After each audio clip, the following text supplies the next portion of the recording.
NASCAR's defunct teams, Team Sabco. Team Sabco is a former NASCAR Cup Series, Xfinity Series, and Craftsman Truck Series race team who competed from 1989 through 2000.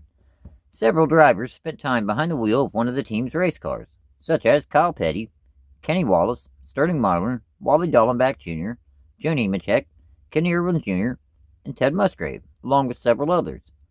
Debuting in 1989 when Felix Sabates formed Sabco Racing. This after purchasing a research and development team from Rick Hendrick.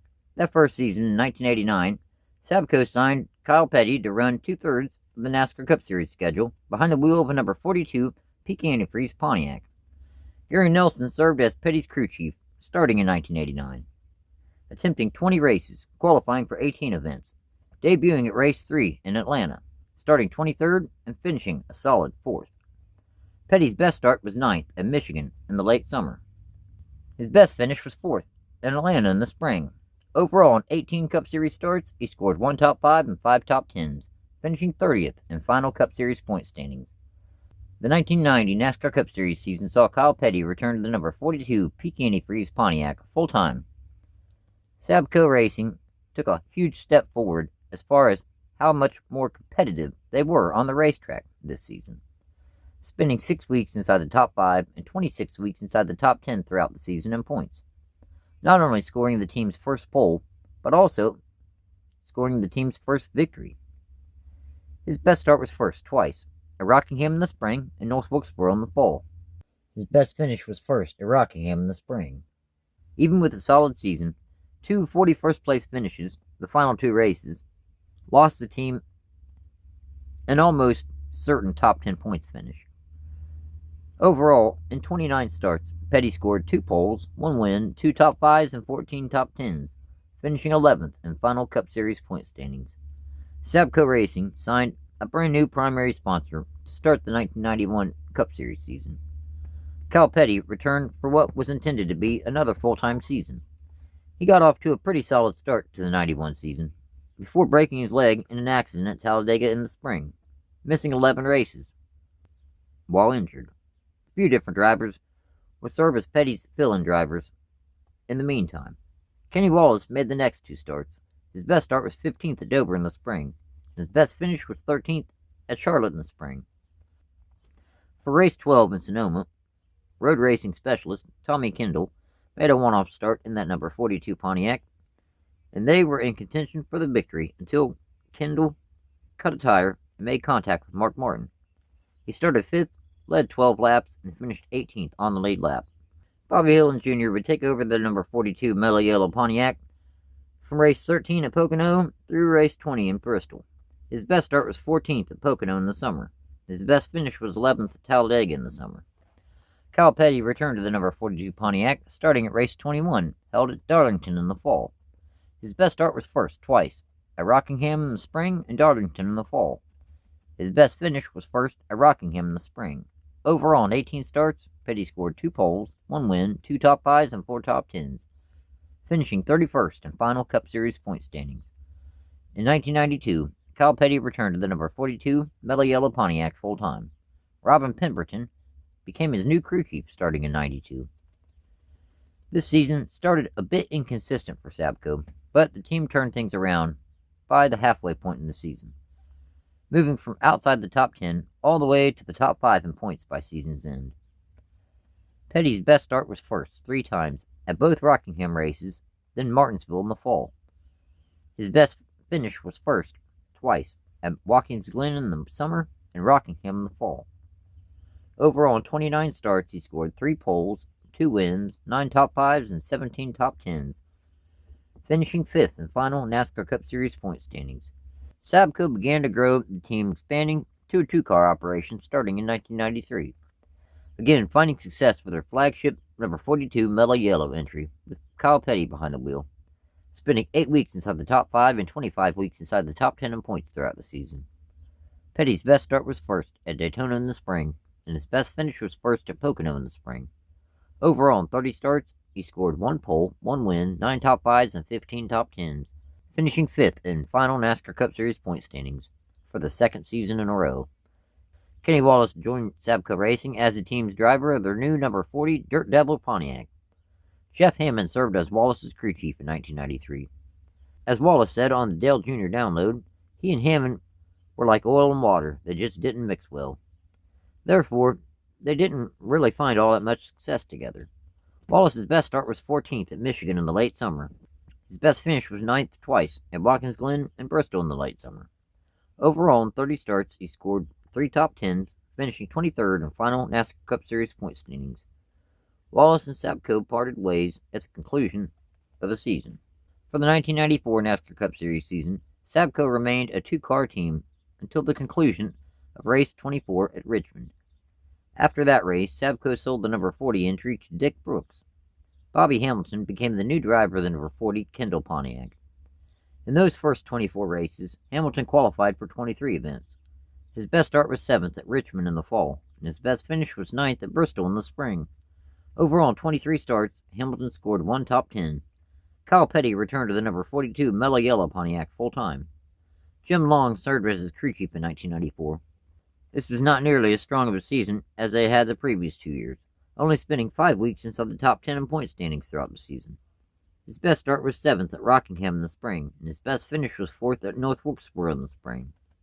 Overall, in 31 starts, Petty scored 2 top 5s and 7 top 10s, finishing 15th in final NASCAR Cup Series point standings. Things continued to decline for Sabco Racing in 1995. Kyle Petty returned to the now Coors Light-sponsored number 42 Pontiac full-time. Barry Dodson began the season as Petty's crew chief, but following race 25 in Dover, Dodson was replaced by Keith Simmons. Petty had a couple of really strong races, even scoring his final career victory at Dover in the spring, spending the vast majority of the season falling through the 20s in points. His best start was 3rd twice, at Bristol in the spring and Dover in the fall.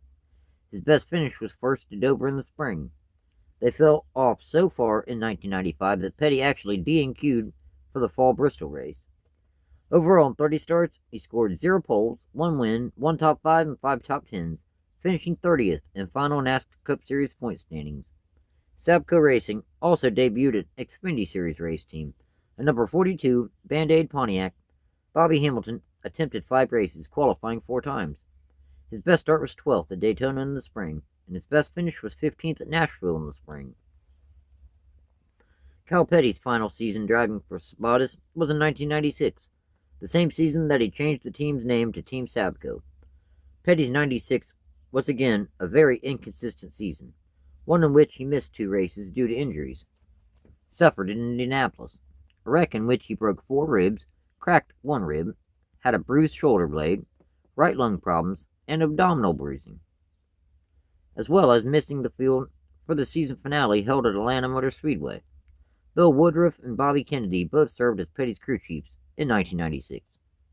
His best start was 2nd at Martinsville in the spring, and his best finish was 8th twice at Dover and Martinsville in the fall. Overall, in 28 starts, he scored 2 top 10s, finishing 27th in final NASCAR Cup Series point standings. Jim Sauter filled in for Petty while he was injured, making 2 starts.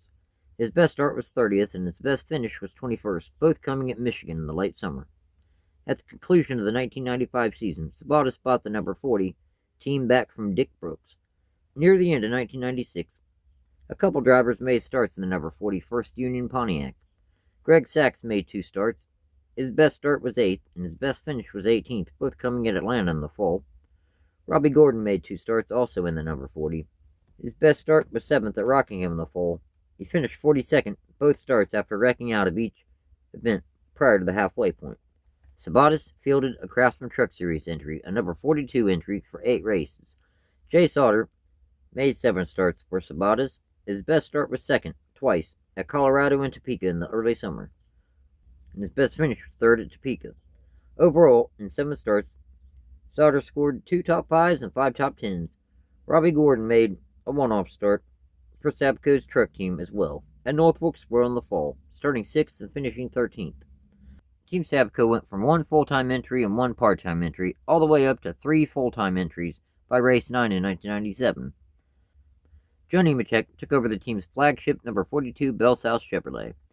This was a long, difficult season for Nemechek, DNQing the Daytona 500 and Sonoma. He also chose to sit out the spring Darlington race after his younger brother, John, died after being seriously injured in an accident at Homestead in a Truck Series event. Phil Parsons would serve as his fill-in driver, starting 29th and finishing 31st. Even running the team's number 40 Chevrolet at Talladega in the spring after he missed the field in this number 42. Mike Hillman began the season as Nemechek's crew chief, but Tony Glover would switch out with him from the number 42, starting at race 9 in Sonoma. Nemechek's best start was first twice, at California and Pocono in the summer. His best finish was 6th at Richmond in the fall. Overall, in 29 starts, he scored 2 poles, 0 wins, 0 top 5s, and 3 top 10s, finishing 28th in final NASCAR Cup Series point standings. Robbie Gordon began the season as a full-time driver of the number 40 Coors Light Chevrolet. Glover served as Gordon's crew chief until race 9, then Hillman took over. Gordon did not have a very good season at all, even getting released before the season concluded following race 26 in Dover. In 21 attempts, he qualified for 20 races. Gordon's best start was first in Atlanta in the spring, and his best finish was 4th at Watkins Glen in the summer. Overall, in 20 starts, he scored 1 pole, 0 wins, 1 top 5, and 1 top 10. To finish out the season, a couple different drivers made starts in the number 40 Chevrolet. Steve Park made a one-off start at Martinsville in the fall, starting 28th and finishing 41st. Greg Sachs made 7 attempts, qualifying for 5 races, a few in the middle of the season, then the final quarter of the season. His best start was 4th at Pocono in the early summer, and his best finish was 21st at Phoenix in the fall. Wally Dallenbach became the driver of Sabco's third entry, the number 46 First Union Chevrolet, originally beginning the season as a part-time entry. Starting at race 9 in Sonoma, they decided to make the switch to full-time. The third entry on a not-so-competitive 3-car operation didn't have many bright spots. A few strong qualifying runs, and a decent run at Watkins Glen. Dallenbach's best start was 3rd at Pocono in the summer, and his best finish was 10th at Watkins Glen in the late summer. Overall, in 22 starts, he scored 1 top 10, finishing 41st in final NASCAR Cup Series point standings. That following season, in 1998, Team Sabco was able to put together some pretty decent races. Nemechek returned to the number 42 Bell South Chevrolet full-time. Scott Eggleston served as his crew chief for 1998. This team took a step forward as far as being more competitive. His best start was 2nd, and his best finish was 4th, both coming at Texas in the spring. Overall, in 32 starts, Nemechek scored 1 top 5 and 4 top 10s, finishing 26th in final NASCAR Cup Series point standings. Sterling Marlin took over the wheel of the number 40 Coors Light Chevrolet full-time. Buddy Barnes began the season as his crew chief until race 3, when Tony Glover took over until race 8, when Corey Stott replaced him for the remainder of the season as Marlin's crew chief. Sterling started the season a bit off the pace, and around 30th in points, before really picking up the pace and working his way up to the top 15 by season's end, starting things out the right way, winning his dual qualifying race at Daytona. Marlin's best start was 3rd twice at Daytona and Richmond in the spring, and his best finish was 7th twice at Sonoma and Watkins Glen in the summer. Overall, in 32 starts, Marlin scored 6 top 10s, finishing 13th in final NASCAR Cup Series point standings. Wally Dallenbach Jr. returned to the number 46 First Union Chevrolet for the first 9 attempts of the season, qualifying 4 times. His best start was 12th in Atlanta in the spring, and his best finish was 19th in Texas in the spring. Morgan Shepherd made 4 attempts in that number 46, qualifying twice. His best start was 10th at California in the spring, and his best finish was 24th in both starts. Jeff Green was the next driver to make a start behind the wheel of the number 46 Chevrolet for the rest of the 1998 season, except for the road courses. Tommy Kendall ran the 2 road races, qualifying for the Watkins Glen race, starting 30th and finishing 17th.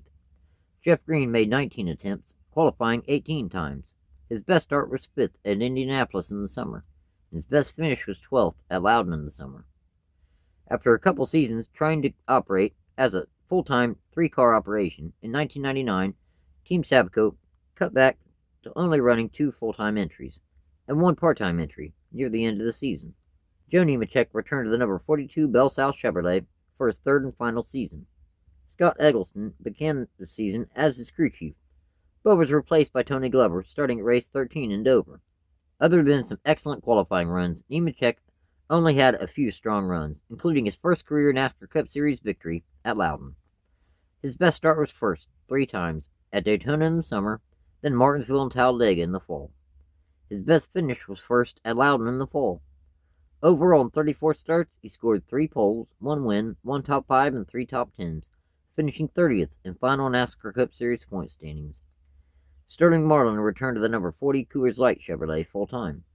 Corey Stott began the season as Marlin's crew chief until race 12, when Tony Glover covered the position for 1 race, and the next week Scott Eggleston took over. This was another reasonable season for Sterling, spending the vast majority of the season in the bottom half of the top 20 in points. His best start was first at Pocono in the early summer, and his best finish was 4th twice at Pocono in the early summer and Richmond in the fall. Overall, in 34 starts, Marlin scored 1 pole, 0 wins, 2 top 5s, and 5 top 10s, finishing 16th in final NASCAR Cup Series point standings. In the team's part-time entry, the number 01 Trackflown Chevrolet, Jeff Green made 2 attempts, qualifying for the early summer race at Pocono, starting 26th and finishing 21st. Ron Hornaday Jr. was the next driver to make an attempt in that number 01, making 2, qualifying for the fall Richmond race, starting 35th and finishing 29th. Steve Grissom was the 3rd and final driver to make an attempt in that number 01, making 2, qualifying for the fall Talladega race, starting 19th and finishing 28th. The 2000 NASCAR Cup Series season saw 1998 Rookie of the Year Kenny Irwin Jr. take over the reins of the Team Sabco's number 42 Bell South Chevrolet for what was intended to be a full-time season. His season got off to the start I think everyone was kind of expecting. Every once in a while, he would have a decent run, but really, the team was lacking in overall speed. During practice, for race 18, held at Loudon, Irwin's throttle stuck, causing him to slam head-on into the wall, causing his car to flip on its side, sliding for a bit before rolling over. The accident took Kenny Irwin Jr.'s life at the age of 30. His best start was 11th at Dover in the spring, and his best finish was 4th at Talladega in the spring. Overall, in 17 starts, Irwin scored 1 top 5 and 1 top 10. Ted Musgrave would take over a renumbered number 01 Bell South Chevrolet for the remainder of the season, except for Watkins Glen and Atlanta. Making 14 attempts, he qualified 12 times. His best start was 11th at Loudon in the fall, and his best finish was 13th at Darlington in the fall. P.J. Jones made a one-off start at Watkins Glen in the number 01, starting 29th and finishing 21st. Bobby Hamilton Jr. made a one-off start in the season finale behind the wheel of that number 01 Chevrolet, starting 28th and finishing 31st. Sterling Marlin returned to the number 40 Coors Light Chevrolet full-time. 2000 was another pretty solid season for Marlin, all things considered. His best start was 3rd at Loudon in the fall, and his best finish was 2nd at Sonoma in the summer. Overall, in 34 starts, Marlin scored 1 top 5 and 7 top 10s, finishing 19th in the final NASCAR Cup Series point standings. Team Sabco also re-entered the Xfinity Series with 2 full-time entries and 1 part-time entry.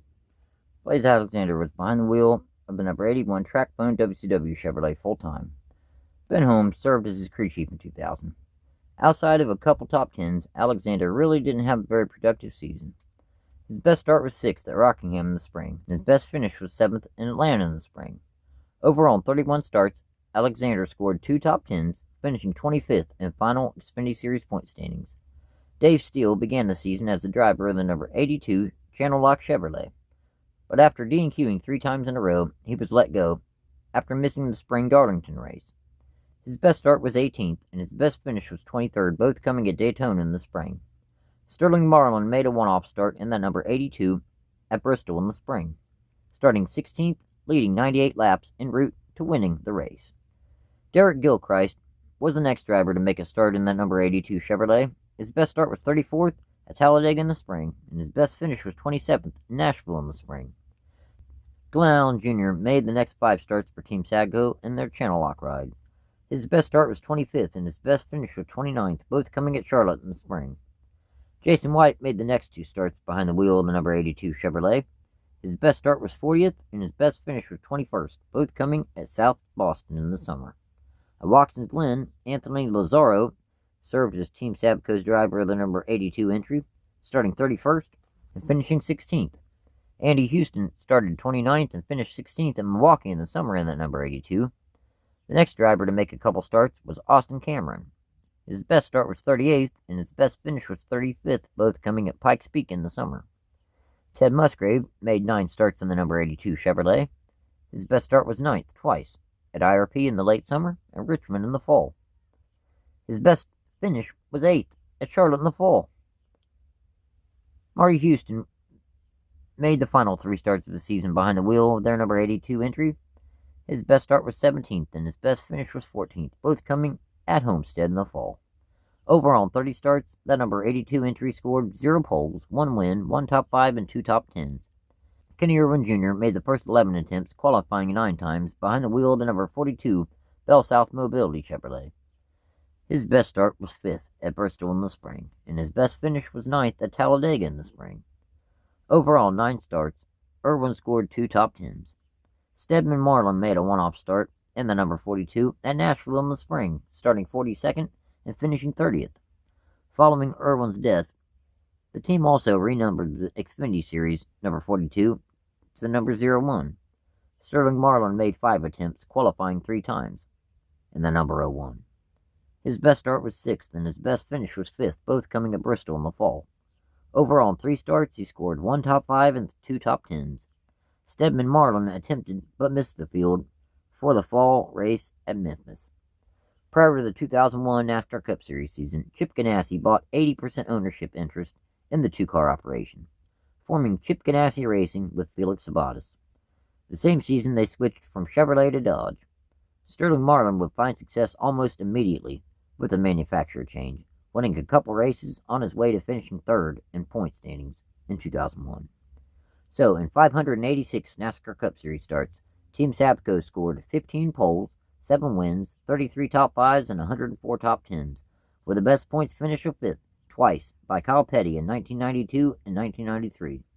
In 76 Xfinity Series starts, Team Sabco scored 0 poles, 1 win, 2 top 5s, and 8 top 10s, with the best points finish of 25th, by Blaze Alexander in 2000. In 8 Craftsman Truck Series starts, Team Sabco scored 2 top 5s and 5 top 10s, with the best points finish of 26th by Jay Sauter in 1996. Thanks for watching, everyone. Take care.